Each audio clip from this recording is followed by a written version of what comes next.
अब अश्नीर ग्रोवर की controversy basically चल क्या रही है। अब अश्नीर ग्रोवर जी की पूरी कंट्रोवर्सी क्या है। शार्क टैंक आता है, शार्क टैंक में अश्नीर ग्रोवर जी अपने बेबाक लुक के ऊपर जाने जाते हैं। कई लोगों को अच्छा लगता है, कई लोगों को बुरा लगता है। कई लोग कहते हैं बंदे में बहुत एटीट्यूड है, कई लोग कहते हैं भाई कितना ऑनेस्ट बंदा है। तो अलग अलग कम्युनिटी बढ़ जाती है। अभी दुनिया चल रही होती है, अचानक ही एक ऑडियो लीक निकल के आती है जहां पे वो कोटक के किसी एम्प्लॉय को गालियां दे रहे हैं और कह रहे हैं कि भाई तेरे को मरवा दूंगा, तेरा एनकाउंटर करा दूंगा। अब ये जब खबर निकल के आती है तो उनका कहना होता है कि भाई दिस इज फेक, ये मेरी ऑडियो नहीं है, ये हमको कोई बंदा ब्लैकमेल कर रहा था और मैंने उसको पैसे नहीं दिए इसलिए ऐसा हुआ। कुछ ही टाइम के बाद एक और रिपोर्ट निकल के आती है, एक फाइलिंग निकल के आती है जिसके अंदर होता है कि अश्नीर ग्रोवर जी ने केस कर रखा है कोटक बैंक के ऊपर। और किस लिए कर रखा है कि उन्होंने लोन मांगा था जो नायका के आईपीओ आए थे उसके लिए, और कोटक वालों ने उनको डिच कर दिया। इसके चक्कर में उनको करोड़ों का लॉस हुआ और वो कोटक वालों से कंपनसेशन मांग रहे थे। अगर आप ऑडियो सुनोगे तो ऑडियो के अंदर भी ऐसी कुछ बात हो रही थी।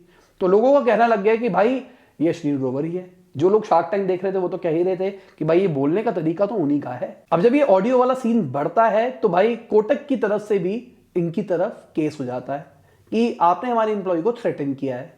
अब ये जब बात बढ़ रही होती है तो इनको हॉलिडे पे भेज दिया जाता है इनकी कंपनी की तरफ से, क्योंकि भाई कंपनी की भी तो नेगेटिव पीआर हो रही है। तो कंपनी के सीईओ कहते हैं कि मुझे पूरा अश्नीर पे भरोसा है कि उनकी ऑडियो नहीं है, ऐसा कुछ नहीं है। तो अभी तक ये लगता है कि हॉलिडे पे उनको जो भेजा गया है वो इसलिए भेजा गया है। इन बिटवीन निकल के आता है कि इन्वेस्टिगेशन चल रही है कंपनी के अंदर इंटरनल मैनेजमेंट को लेके। अब मैनेजमेंट का मतलब ये आ रहा था कि मैनेजमेंट स्टाइल, अश्नीर ग्रोवर जो है वो बहुत ही ज्यादा बेबाक है और उसके चक्कर में क्या पता इनके मैनेजमेंट स्टाइल लोगों को पसंद ना आते हो। तो इस चक्कर में ऑडिट चल रहा है, एक्सटर्नल पार्टी कर रही है।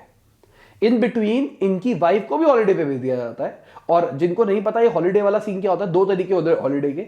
एक तो बात को दबाने के लिए होता है तो बंदा वापसी भी आ जाता है, और एक में क्या होता है जैसे क्रिकेट की दुनिया के अंदर बंदों को रेस्ट दिया जाता है ड्रॉप करने के लिए, वैसा भी किया जाता है।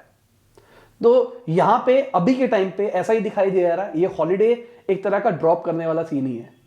अब क्या होता है, अश्नीर ग्रोवर जी सामने से निकल के आते हैं और बोलते हैं कि भाई सबके सब मेरे अगेंस्ट है, मेरे कॉम्पिटिटर सारे के सारे एक प्लॉट बना रहे हैं मेरे अगेंस्ट सब कुछ करने के लिए। अब कहानी समझो कि क्या हुआ। अचानक ही कुछ चीजें लीक होके आती है मार्केट के अंदर, और वो क्या होता है कि इनके जो पेपर्स है उसमें कुछ घपला है। अब वो घपला क्या है फाइनेंशियल टर्म्स में, तो इसके ऊपर आरबीआई की इन्वेस्टिगेशन में बैठ जाती है। अब वो घपला क्या थे, पहली चीज तो जितनी भी कंपनी में हायरिंग हो रही थी वो इनके साले कर रहे थे, साले के थ्रू हो रही थी, और एक रिक्रूटमेंट कंपनी हायर कर रखी थी।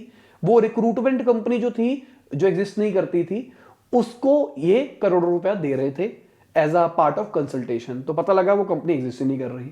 साथ में पता लगा बहुत सारे ऐसे वेंडर थे जिनको लोन दिया गया पर वो एग्जिस्ट नहीं करते थे। ये चीज जो थी ये जीएसटी वालों ने भी करी, और इसके ऊपर जो भारत पे है उसके ऊपर फाइन भी लगाया गया।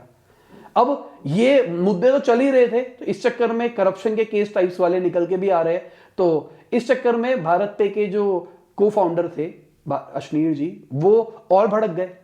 अब वो भड़कने के बाद कहते हैं कि अगर आपको मुझे निकालना ही है तो भाई मेरे इतने शेयर्स है, कंपनी की वैल्यूएशन इतनी है, 4,500 करोड़ 4,000 करोड़ के आसपास मेरा बनता है, मुझे दो, मैं अलग हो जाऊंगा, वरना मैं अलग नहीं हूंगा। सीधी सी बात ये है। साथ में उन्होंने ये भी बोला कि जो मेरे सीईओ है वो चापलूस है, हमारे सारे जो इन्वेस्टर्स हैं उनकी बात सुनते हैं और उनके हिसाब से काम करते हैं, इसलिए मेरे को यहां से निकाला जा रहा है। तो बेसिकली उनको उनकी कंपनी से ही निकाला जा रहा है, सीधी सी बात ये है। और ये सारी की सारी बातें अभी तक बन के निकल के आई है। अभी इन्वेस्टिगेशन होगी, पता लगेगा सच है नहीं है, क्या है क्या नहीं है। बाकी उन्होंने बहुत सारी कंपनी में अभी रिसेंटली इन्वेस्ट कर ही दिया है शार्क टैंक के बाद में, अब वो उस पर भी ध्यान दे सकता है मेरे हिसाब से। बाकी आपको क्या लगता है, आप किस साइड पे हो, आपको क्या लगता है अश्नीर ग्रोवर जी सही है या फिर नहीं है, नीचे आप कमेंट में बता सकते हो। बाकी टाइम बताएगा रियलिटी क्या है, क्योंकि सोशल मीडिया के ऊपर हम बहुत जल्दी जज कर लेते हैं क्योंकि हमको पूरी स्टोरी नहीं पता होती कि भाई ऐसा ही हो रहा होगा, ऐसा ही हो रहा होगा। कुछ फोटो निकली हम मान लेते हैं वो सच है, क्या पता सच ही ना हो, किसी ने ऐसे निकाली हो। वो टाइम बताएगा क्या है क्या नहीं है।